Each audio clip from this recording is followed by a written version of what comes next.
A New Year's Day, New Year, new bed. Oh, faff, what have I done now? Oh dear. Hello, it's me again. Well, as you can see, I've had the shave for January. I always start the year with a new beard, so I shaved it off. Obviously, I kept the moustache because, it's all right. It's always the beard that gets a bit unruly. You can probably see I've got shaving rash and bloody fur, everything. Anyway, so I've just arrived back down to the conservatory. Right, what first? Oh, right, well, anyway, the last year, 2023, started with, I started with a Himalayan, which didn't appear on camera because I hadn't actually sorted my cameras out at the time. That was okay. It was a good bike. I used to ride it. I used to enjoy it. Trouble was, every time I tried to get off the thing, I thought I'd catch on the pillion seat or the luggage and I ended up falling on my backside. So that wasn't clearly going to do. Obviously, because if I kept doing that, then wifey was sure to. So we acquired the Meteor from Black Knight, who's sadly passed away a little while after I bought it. So that wasn't a good thing last year. Well, the bike was, but obviously Black Knight passing away like that was quite unexpected.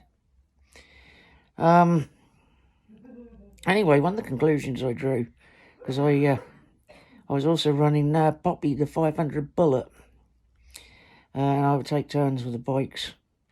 But I would find myself, even though I liked the Bullet and I loved the handling and the seating position of the Bullet, I would often find myself gravitating towards the J platform, just because of its ease of use and in such a lovely gear change and whatnot. I just found it all around, because I've got some physical limitations, I actually found the J platform machine a lot easier to use. So, that's what put it into my head to get a classic 350, and thanks to Volcanic Brown. By the way, he's got a really great channel, so go and have a look over there, and please subscribe as well. And let him know that the Norfolk Thunderbolt sent you. Anyway, Volcanic Brown had just the machine I needed. And, we did a deal, and Poppy's gone off to live with him. And if you look at his latest video, which is his New Year's Day video out today, you'll actually see Poppy hiding in the corner. Anyway, got the said classic 350. Now, some of you might be aware that I did a stage 2 tuning on the Meteor initially with bits from Hitchcock, so it's been very helpful, by the way. They too have a YouTube channel, so go check them out. But anyway, Hitchcock's the go-to people when it comes to all things Enfield, I suppose, especially when it comes to tuning. Now, to my Meteor, I fitted the DNA air intake and filter kit, the Hitchcock's stainless steel free flow exhaust, and then just for good measure I added the Fuel X light. Now the Meteor immediately was running cooler, the fuel delivery at lower speeds was smoothed out beautifully, it goes up the gears beautifully. So the stage 2 tune works when you use all three. Any one of those things will help the bike, will improve the standard bike, but you get the maximum benefit when you add all go to full stage 2 tune. And I did the same with the classic straight away, because basically I knew that the stage 2 tuning works. And what happens is that it turns the J, that absolutely marvellous J platform engine, into a superb engine. See, the thing is, one thing we learned, and I've learned through talking to Hitchcocks and whatnot, is that originally the JSUT platform engine, when it was in development, it was being tested without all the Euro 5 nonsense on it. And they actually saw 90 miles an hour, a genuine 90 miles an hour, out of the pre-production prototypes. The engines and the bikes were designed to run at 90 miles an hour, which in today's standards, that's not bad for, well, by any standards, it's not bad for a 350 engine. And in the old days, before all this Euro nonsense, manufacturers would produce the bike at that power output.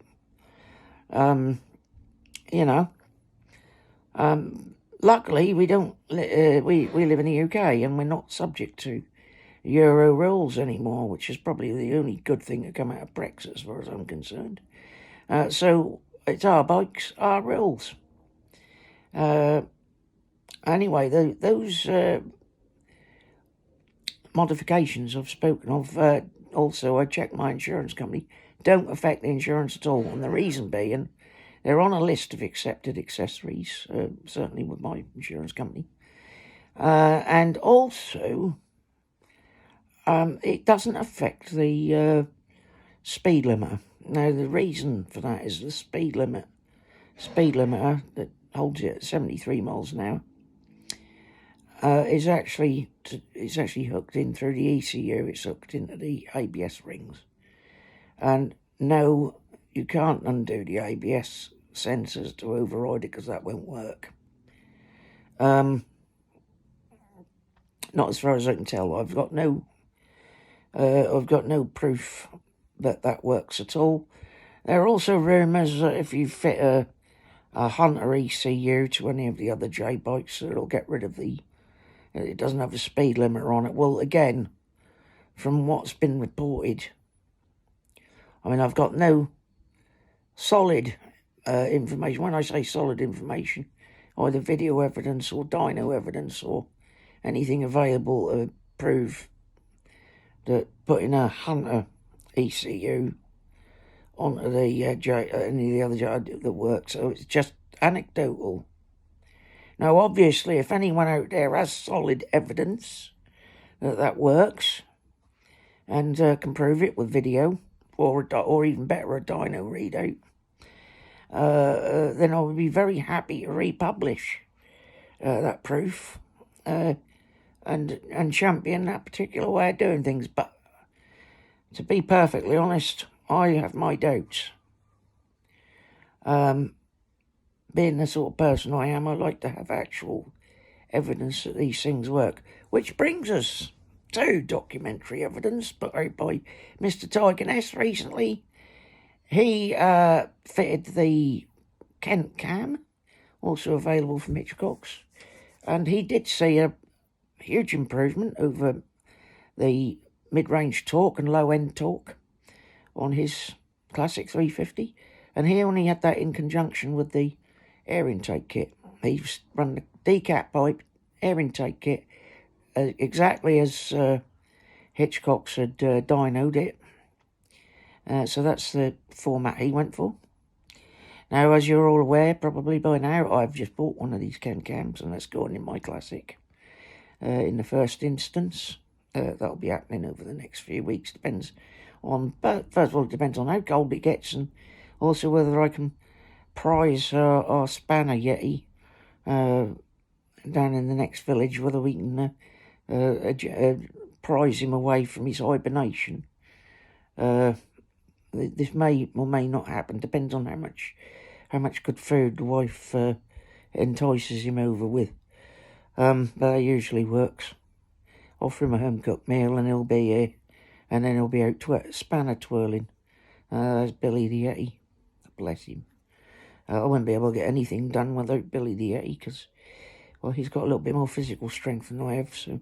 Mind you, we both got our limitations, partly due to age and partly disability, but between the two of us, we seem to make one good one. Well, one good one that takes about 5 times as long to do something as a normal person, but hey, what? The only time I move at normal speed is when I'm actually on the motorbike. Oh well. Anyway, comments in the comment thing about the New Year, new look. Although I dare say I should probably grow the beard back, but I tend to each year. That's one thing I hate is shaving. What a bloody nuisance! I spent years when I was in uniform, when I was in government service. I spent years and years having to shave and haircuts and everything else, and then I just got to a point in my life where I sort of sod this for a game of soldiers. Which is probably why a lot of us old greybeards are old greybeards, because you spend most of your life adhering to other people's etiquette and ideas of what's what, and you actually realise later on, you get to a point where you think, what, sod this. So there you go. So anyway, I always preferred just having a moustache anyway, actually, but I wasn't allowed to grow one until I got my stripes. That's another story. Anyway, where were we? Oh yeah, I digressed. Something terrible there. Anyway, I've got the Kent Cam that's going in, and the reason I said about documentary proof is because Digoness actually did video a performance test video after he fitted the cam. And by the way, I'm not going to be doing a how-to video on the cam or anything like that, because Digoness has already done it all. He's done how to do it videos for the cam and servicing and fitting DNA filters and exhausts and anything you need. He's done the definitive videos. So again, shoot over to Digoness's channel and check all that out, and tell him that Norfolk Thunderbolt sent you. Anyway, oh yes, and Hitchcock's, while I think of it, they've got a video on YouTube. More of a clinical sort of workshop video with the engine out of frame, showing you how to do it as well, and which special tools and all the rest of it. My advice is watch both videos. Take the time to do it, and if you do decide you're going to follow me and do a full stage 3 tune, which is basically the Hitchcock's full free flow exhaust, stainless steel, DNA filter and intake kit, fuel X light, and the Kent Cam. That's the stage 3 tune. I'm told by Hitchcock's that with all those on, probably looking around about 21.5 horsepower at the rear wheel. And a similar performance to one of the late Enfield Bullet 500s in as much as acceleration, getting up through the gears. You'll get up that 73 mile an hour a lot quicker. It makes, also I'm told it doesn't ruin the handling manners of the bike in, normal road speeds and things, but you've got that extra oomph there for getting up hills. I did note from Digoness's video that his bike started climbing some of his local hills like a bloody mountain goat, so certainly worth doing just from that point of view, especially if you live up in, live up north and have to go through the Ardnott Pass or anywhere like that, which is somewhere I'd dearly love to take mine. Anyway, more of which later. Anyway, the other thing, of course, is it gives you just that little bit of extra oomph, especially useful around here in Norfolk, to overtake any dawdling cars or lorries or caravans or anything that's blocking your view. Because that's the only time I overtake, is if there's a large vehicle and I've got a long road ahead and I won't be able to see anything through a solid articulated lorry or a caravan or whatnot. That's the only time I bother overtake, because the rest of the time I'm just bimbling around enjoying the scenery. Well, of course, you can't enjoy the scenery if you're stuck behind a bloody lorry or a bus or something. So that's when I tend to want the extra oomph. And that's what this tuning is about. It's about giving the bike some extra oomph in the mid-range and in the low end. Giving you a bit of extra power in hand. Basically, apart from the top speed, you're putting the engine the way the designers intended it to run. The designers intended the engines to run a lot better than they do in their standard form. And the reason they don't run like they do in their standard form, although adequate, could be better. And the thing is with the bits you can get from Hitchcock's, you can make it better. My experience over the last year with the Stage 2 tune, which is basically everything except the cam, has been pretty favourable. I've found the Meteor, as I say, going back to the Meteor, it was my go-to bike because of it, because it just ran nicely. And if you only want to go to Stage 2, that's fine. You can do it bit by bit. I always suggest you start with the intake kit, with the DNA filter, because, about 75 quid or thereabouts. It also means you've got a filter you can reuse at service, so you just give it a clean with a cleaning kit and re-oil it, and it's a marvellous piece of kit. It improves the breathing of the bike. And I've got more than anecdotal evidence. You can just go and look at my videos and see how well the old Meteor gets up the Acle New Road and whatnot. Goes lovely, and that's on the Stage 2 tune. In the future, I do intend putting, depending on the results, I do intend putting a Kent cam in the Meteor as well. But I figured I'd do it the Classic first off, because first of all, the Classic's in semi-hibernation because of the weather. Because I want to keep all the chrome and stuff nice. Which isn't a problem on the Meteor. The other reason is, because of that, it's actually in the garage and handy to be able to do work on. So, but, as I say, end of year report on the Stage 2 tuning. That's the DNA filter kit, the Fuel X, and the exhaust system. All available from Hitchcock's. You might have to do what I did, and that just buy a certain amount of parts per time, because they don't always have the thing in stock, because they're very popular and they do go out of stock quite often, but they don't take very long to come back into stock because they're popular items, and they will actually email you if you leave a thing on their website. They will email you when the bit comes in, which is what I did. Worked fine for me.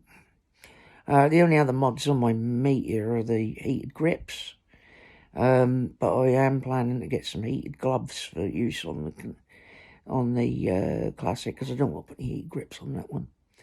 I'm still pondering mirrors and such like, and I have actually put the windshield back on the Meteor, but I'm actually second guessing myself there, because I don't think that was a good idea. I might have to take that off again. Maybe find a short fly screen instead, because I've got a funny feeling, judging by what other people have said, the short fly screen would be better. But there you go. Anyway, that's where we are. Over the last year, I've had some nice rides out, some of which I haven't filmed, of course. But this year I intend to film quite a few more ride-outs. It's going to be a little less railway content, I'm afraid, because, well, quite frankly, the motorcycle content gets way more views than railway content. Doesn't mean to say I'm going to stop doing railway content. I will do it. I mean, when I get a chance to film some steam trains and stuff while we're out and about during the year, I will do that, and I will put those up. And I will still do the odd review on model railway bits. I haven't made, it's another reason I haven't made very much progress with the model railway, because at the moment I'm doing ballasting and stuff, and that's so tedious. It's a chore. It's not something I enjoy doing, and eventually I will get the ballasting sorted. I have absolutely no idea what I'm going to do with the sidings and things at the other end of the layout yet. I haven't had time to think about it. I've been so busy with other stuff, especially bike-related stuff. I'll be perfectly honest, my social life has picked up in this last year. I've passed the 100 subscribers mark. which I'm very pleased about because I never dreamed I'd get 100 subscribers. But there you go. And looking at the YouTube aneurysms, or whatever they're called, there's way more people watch my videos than subscribe. Only about a quarter of the people who watch my videos actually subscribe. So please, if you do watch my videos regularly, please subscribe, because it makes the aneurysms, not aneurysms, what's the bloody word? Analytics. That's the one. I always get that word mixed up, God knows why. I often get words mixed up in my head. I don't know whether it's because I'm getting older or whether I'm just loopy. Actually, most people would suggest it's because I'm just loopy. Anyway, that was 2023. I was quite pleased. I was surprised. I've made lots of new friends, which is another reason I don't get around to doing a lot of railway stuff, because I'm too busy socialising with people I've met through YouTube, people like Ian Hughes, Martin Trafford, Moreland Biker, Glyn Owen. I keep in touch with these people via the magic of the interweb.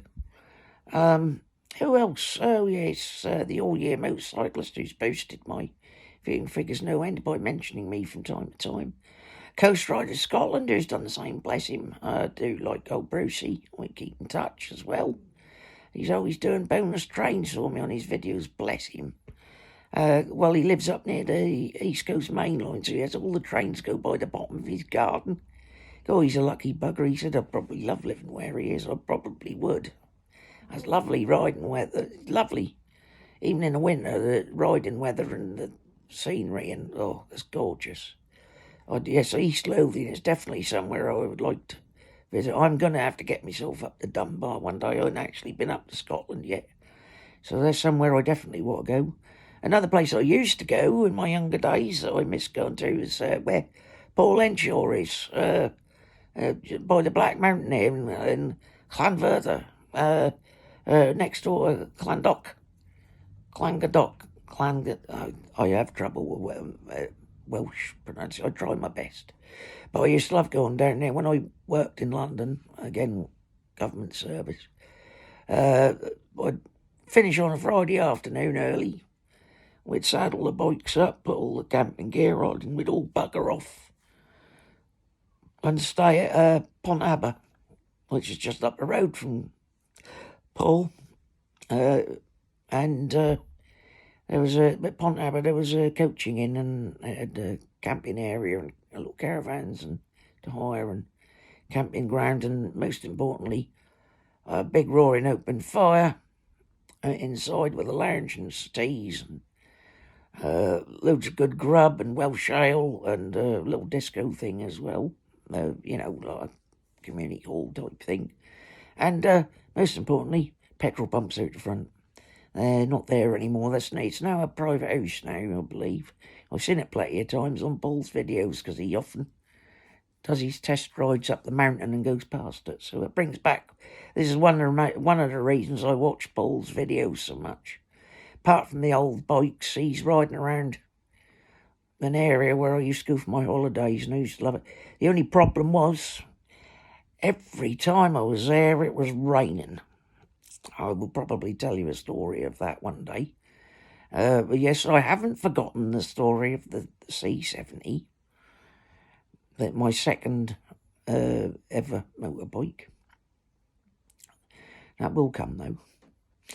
Anyway, that was, as I said, 2023. Busy year. And pretty much my first full year of retirement. So I've had a lot of changes. But, that's how it is now. Been rambling on here for a good while now. Anyway, at the end of the video, I'm just going to tack on a bit that I've done for Bruce up at Coast Rider Scotland. He wanted to see some of my model aeroplane collection, so that's just a short video, only about a minute and a half. So That shouldn't be too boring. Now, 2024. Well, as I say, I'm planning more ride outs, because it's lovely round here riding. I'm quite surprised, I was quite surprised how many people do like the ride outs, because I thought, Norfolk being as flat as it is, although I often contend it's not completely flat, which it isn't, but I thought people would be a bit bored with, but apparently not, and people do watch. 50 minutes roughly is what my ride-out videos are, and that's mainly because of the battery. So I've got a suspicion now that I've added a vlogging microphone that might actually be shorter, but my battery seems to... I'm going to try and shorten them down a little bit, to maybe half hours, or maybe a long ride I'll do is 2.5 hours, I don't know. Anyway, let me know in the comments. Anyway, so met a lot of people. Oh yeah, while I was thinking of it, Glenn Owen, yeah, always check his videos out, because basically what he's producing there, he did the rebuild on the Meteor, which was absolutely brilliant. He's now doing one on the Classic 350, but if you ever want to know how it gets up and off one of those bikes, well, he's done it. So, although he's doing rebuilds and customisation on them, he is inadvertently also showing people how to take the Enfields apart and put them back together again. Although be warned, sometimes he goes circuitous routes or up blind alleys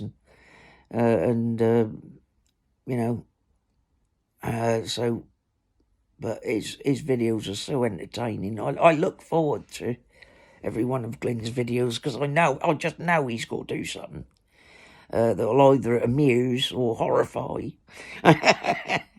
So his videos are very good, and I do like his videos, and we keep in touch over the old interwebs, which is nice. As I say, the social side of the internet that's been quite a surprise to me, and quite a few other content creators as well, because it's like having an online bike club that are all members to, and anybody can be accepted in, and that's nice.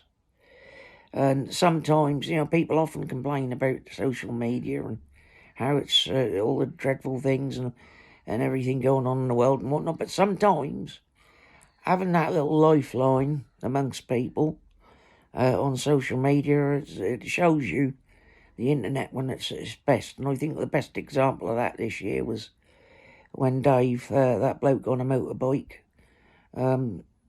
somebody swiped his bike Ivy. But everybody rallied around and gave him support. Same thing happened to Mindful Motorcyclist. He had an unfortunate accident with his new BSA. People rallied round, they got him parts sorted out and all that sort of thing. Bits that he wouldn't have been able to get hold of otherwise. And that is very much the YouTube community at its best. And I have found amongst us motorcycle YouTubers, it's always at its best.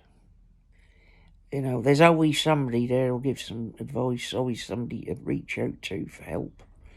I've had loads of help myself this year from Saddlebag 73 and Bullet Wanderer about various things to do with my cameras when I was setting up.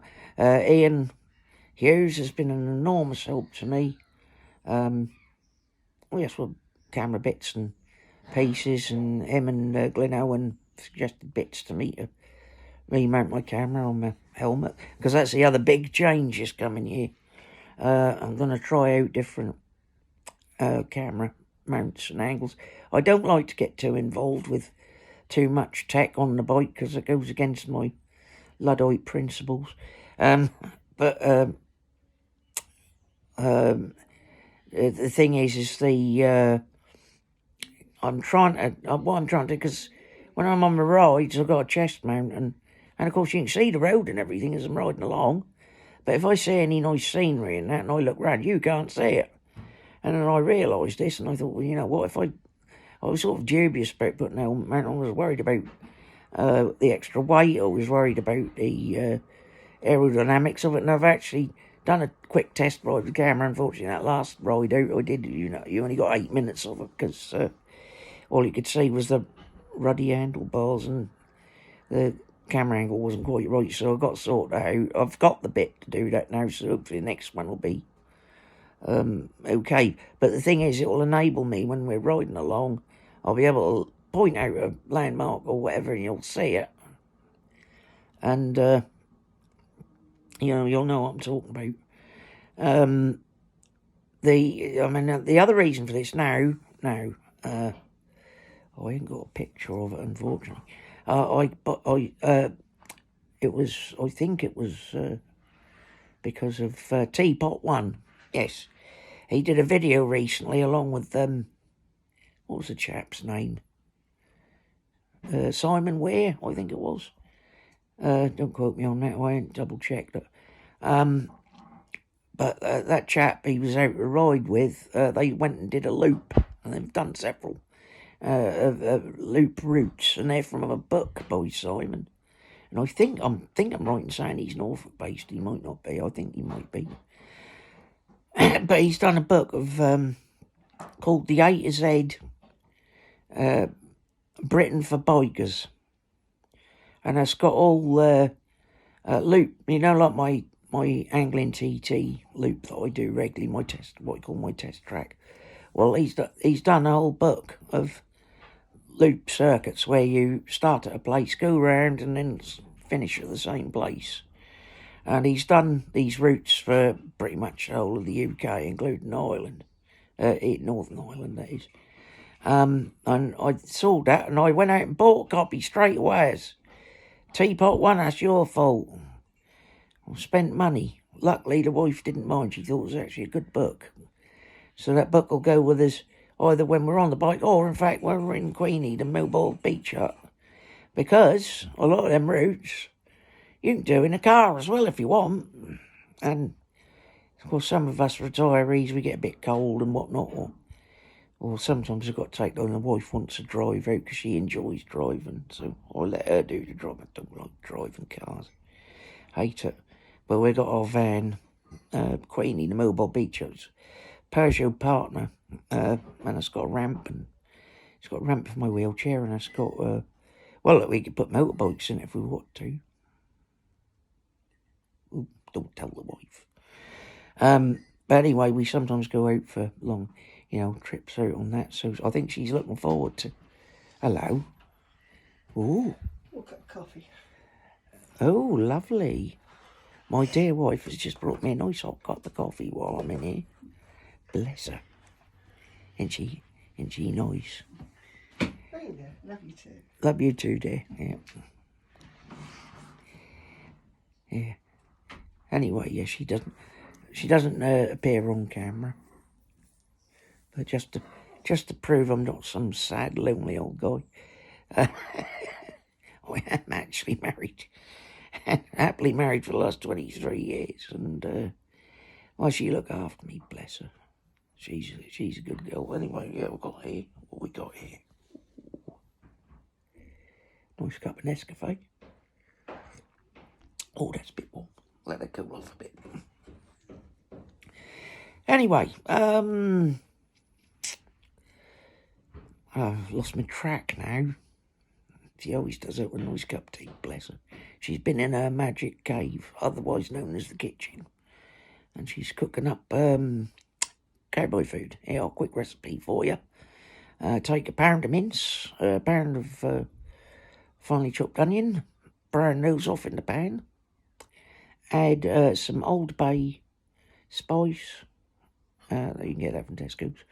Other supermarkets are available. Add some Worcester sauce. 2 tins of taco beans, which you can also get from Tesco's and pretty much any supermarket. A tin of ordinary beans. Some oxo, I think. And a little bit of what else do we put in there? Oh yeah, we put some sun-dried tomato chopped up as well. Yeah, and leave that lot to simmer. And that makes what I call the cowboy casserole, which is basically beef and onion and beans all together. The taco beans give it a little bit of a zing. And the ordinary beans bulk out a little bit. That's good for, I think about 6 meals, 6 servings. Which we tend to do, because it will refrigerate, and that'll keep for a week in the fridge. And we have that with either have it with mashed potato. We have a portion of that in mashed potato, or boiled potatoes and butter, or any vegetables you want to add, really. It's great standby. She makes a batch of it up once a week, and that keeps us going for several meals. It does. It's lovely. Flavour. Oh, now Old Bay is an American. It's like a powder stuff that comes in a little tin. It's traditional to New England, where I was brought up until I was 10 years old. I think it was invented in New York State or somewhere like that by some German. Anyway, the thing is, Old Bay spice, you can get it from Tesco's. I don't know how available it is at other supermarkets, but we get it at our local Tesco. And, it goes in all sorts of stuff. It was originally supposed to go with fish, but you can put it with beef and pork and sausages and everything. It just gives it a little zing. A savoury sort of zing. Very nice. If you get scrambled eggs, they're a bit plain, but if you add some of that to the scrambled egg, lovely. You got a recipe as well. Good God, the things I do on this channel, unbelievable.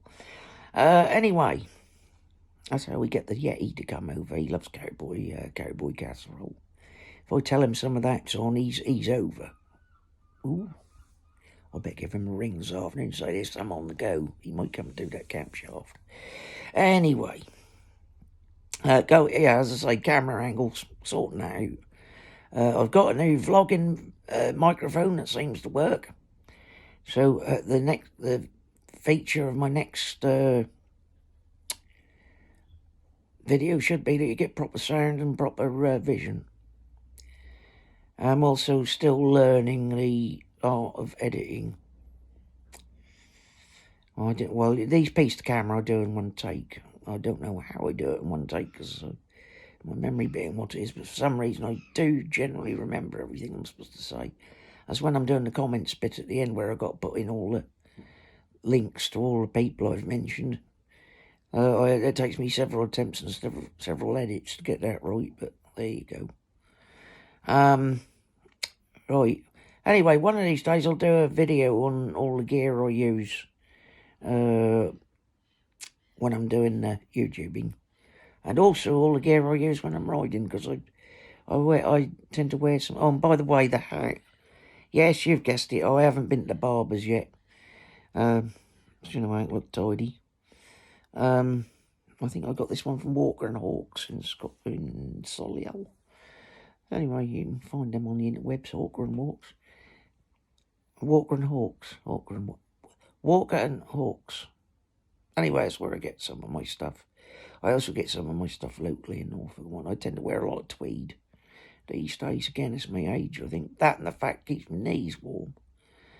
And I've also developed an interest in barber jackets. That's an expensive hobby. And the wife likes them as well, so it gets even more expensive. But there you go. But then we don't spend our money on beer and stuff, so...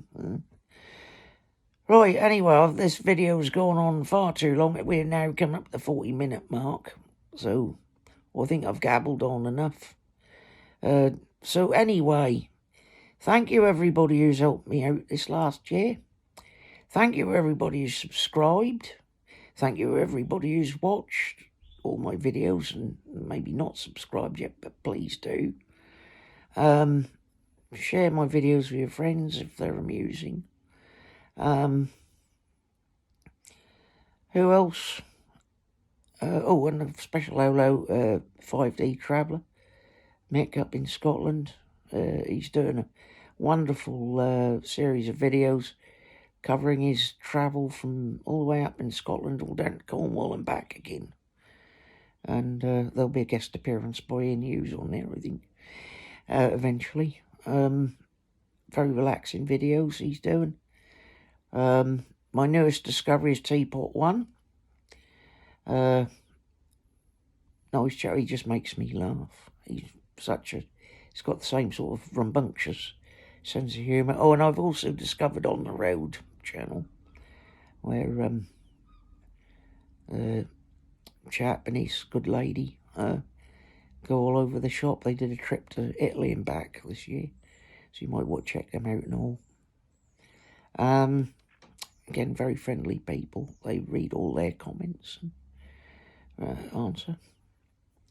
Right, I'm going to have to go now. My coffee's getting cold. The wife's probably got lunch on.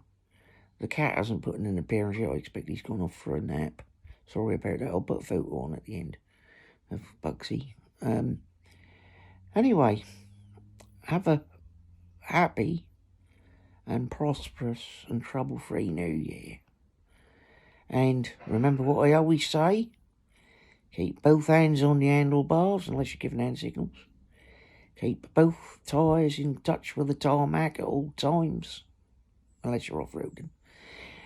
And be kind. Be kind to everyone, because there's enough trouble in the world without us adding to it. It don't cost nothing to be kind, my grandmother said. And she was dead right. All right. So anyway, from Norfolk, enjoy the rest of the holiday, what there is of it. And as I say, have a happy New Year. And I'll catch you later. Bye.